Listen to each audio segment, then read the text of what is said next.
Finalmente fue solo emergencia sanitaria. Había dicho el presidente Petro que iba también a ser emergencia económica. Acaban de firmar el decreto, otra vez en estado de excepción. El primero fue el de la conmoción interior en enero de este año y ahora, 3 meses después, entramos en otra emergencia.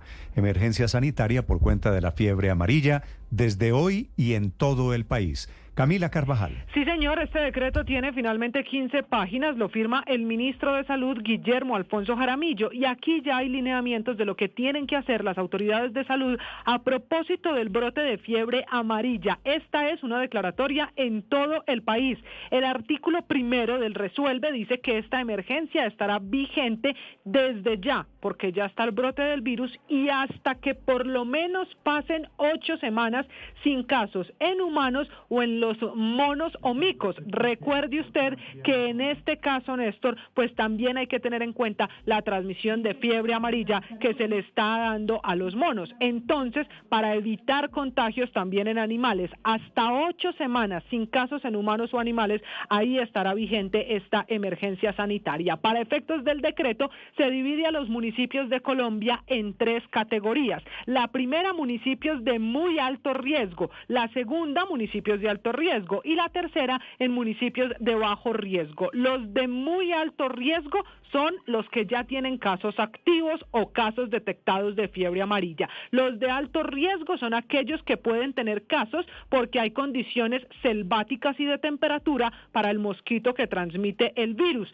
Y los de muy bajo riesgo son aquellos donde por las condiciones climáticas no está el mosquito. También hay medidas para esos municipios, pero son medidas preventivas. Entonces, en el caso de municipios de muy alto riesgo y de alto riesgo, donde ya hay casos o donde pueden registrarse por las condiciones climáticas que favorecen al mosquito, que está en tierra caliente y en las zonas selváticas, esta directriz y esta resolución ya firmada lo que determina es que primero hay que verificar los antecedentes de fiebre amarilla a toda la población, vacunar a todas las personas a partir de 9 meses de edad, inclusive a mayores de 59 años. También vacunar a extranjeros, migrantes y a todas las personas en ese territorio. Y finalmente esto busca, dice este documento firmado por el ministro, llegar a una vacunación superior al 95% de la población. Distinto el panorama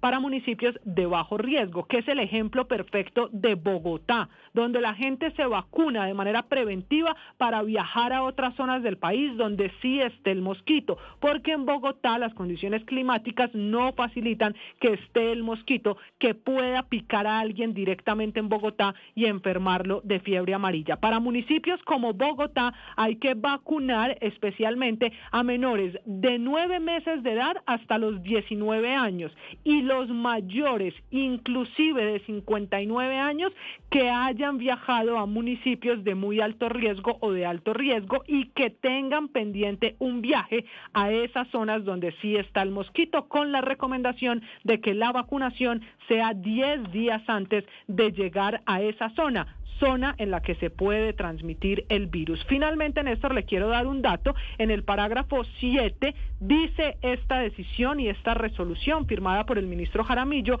que entonces los prestadores de salud, es decir, en clínicas, hospitales, puestos de salud, deberán orientar a padres de familia y cuidadores para vacunar a los niños, a los menores de edad, que aquellos padres que se opongan a eso deberán dejarlo firmado, dejarlo por escrito, y así la autoridad en salud notificarlo a la autoridad competente. Significa al ICBF, que es la vieja polémica del ministro de Salud, Guillermo Alfonso Jaramillo, alrededor de la patria potestad de los pequeños. Esto lo que dice es que hay que orientar a los padres para que sean ellos los que decidan vacunar a los niños. Finalmente se descarta exigir para viajeros internacionales, por ahora, el carnet internacional, el amarillo, de la vacuna contra la fiebre amarilla. Es solo recomendación para quienes van de Colombia desde estas zonas de alto riesgo o o vienen a visitar esas zonas que se pongan la vacuna, y termina haciendo recomendaciones para la fumigación del mosquito, aumentar el uso del toldillo y también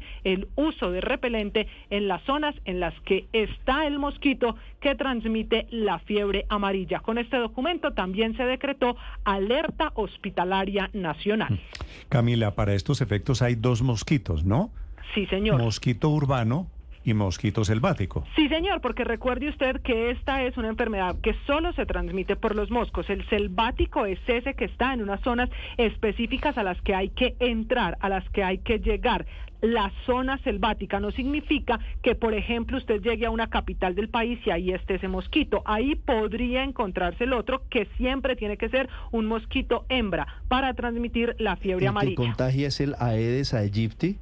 Y no es que se suba en un bus en Melgar y llegue a Bogotá y contagie a todo el mundo, como dijo la semana pasada el presidente Petro, intentando causar una... Pues en serio, pero es que eso fue lo que dijo, hombre. Por eso, pero eso Felipe, no tiene sentido. Usted entiende que el mosquito, el grave, el peligroso, es el selvático. ¿Estamos de acuerdo ahí? Aedes aegypti, sí. Correcto. Sí. ¿Por qué, Felipe, la vacunación es la misma en todo el país? Por eso es que está proponiendo el profesor Wasserman, que fue rector de la Universidad Nacional, que sea un tema de vacunación estratégica, con toda la razón parece, ¿no? Para contener, Claro.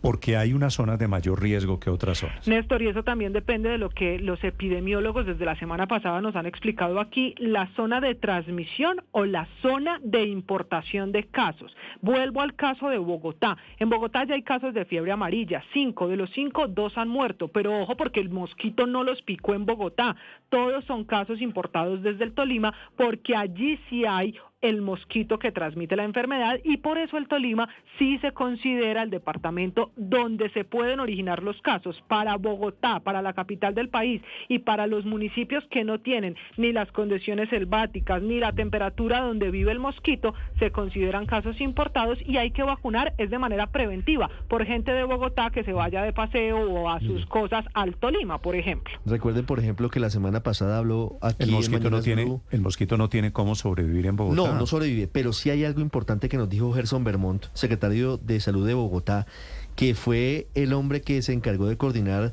el manejo de la pandemia en el gobierno anterior, porque era alto funcionario del Ministerio de Salud.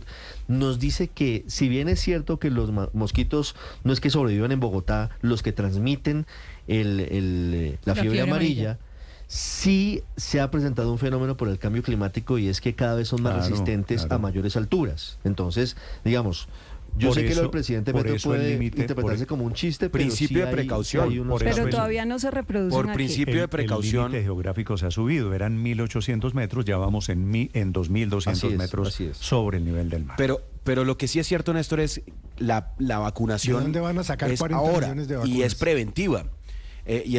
Es que lo peor que puede pasar es que le digan a uno, oiga, vacúnese 10 días antes, cuando ya está en la zona de riesgo, que fue lo que pasó antes de Semana Santa, el viernes antes de Semana Santa, anunciando con bombos y platillos la vacunación. Pues ya es demasiado tarde, porque los 10 días de desarrollo de la vacuna para que realmente sea eficaz no funciona. Entonces, pues todo el mundo a vacunarse, independientemente si viven en Bogotá o en donde sea, porque en cualquier momento viajan a alguna zona donde de pronto sí viven los mosquitos. Sí, pero creo que hay que priorizar entre los habitantes de las zonas que sí están en riesgo directo. Claro. Y luego venir a Bogotá, y luego ir a Pasto, y luego ir a Manizales. Bueno, hay que en las que no sobrevive el mosquito. Hay que hacer unas cuentas que ojalá, Felipe, priorizar. No sean de servilleta, de cuántas vacunas tenemos, cuántas nos van a llegar. Eso es lo que me preocupa, ¿no? Pero hagamos la misma cuenta. La ineficiencia. Hagamos la misma cuenta, Néstor. Hagamos la misma cuenta que le hacíamos a Duque. ¿Se acuerda que ustedes aquí me molestaban porque hacía la regla de 3? Pues bueno, aquí le hice la regla de 3. La servilleta. Sí, 32 millones de personas hay que vacunar en 2 meses, en 60 días. Eso me da 533.333 personas por día. Trabajando 12 horas, 44.444 usted sabe que no estamos en por eso, hora. Aurelio. 740 por minuto y 12,3 por segundo. Pero es que le estoy cumpliendo el deseo al presidente Petro de vacunar 32 millones. Bueno, él habló de 52 millones, pero han dicho que realmente pueden ser 32 porque el nuevo paquete de inmunización de menores ya lo incluyó, porque hay algunos que ya estamos vacunados. Entonces se la calculé sobre 32 millones, que es lo que están haciendo los técnicos, y me da, presidente Petro, 533.000 por día, 44.000 por hora, 12 por segundo. ¿Usted se acuerda que el presidente en la época del COVID... ¿Dónde están las vacunas? Es que no Felipe, hay ese número. Es que no hay, por supuesto que no hay, por eso le digo, no, Felipe, pregúntese dónde es el puesto de vacunación. ¿Cuál es el gobierno eficiente que está hoy vacunando? ¿En dónde?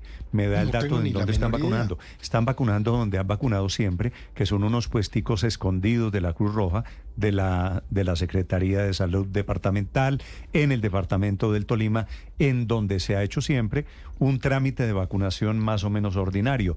No hay hoy trámites de vacunación extraordinarios. Son las 9 de la mañana, 30 minutos. En segundo.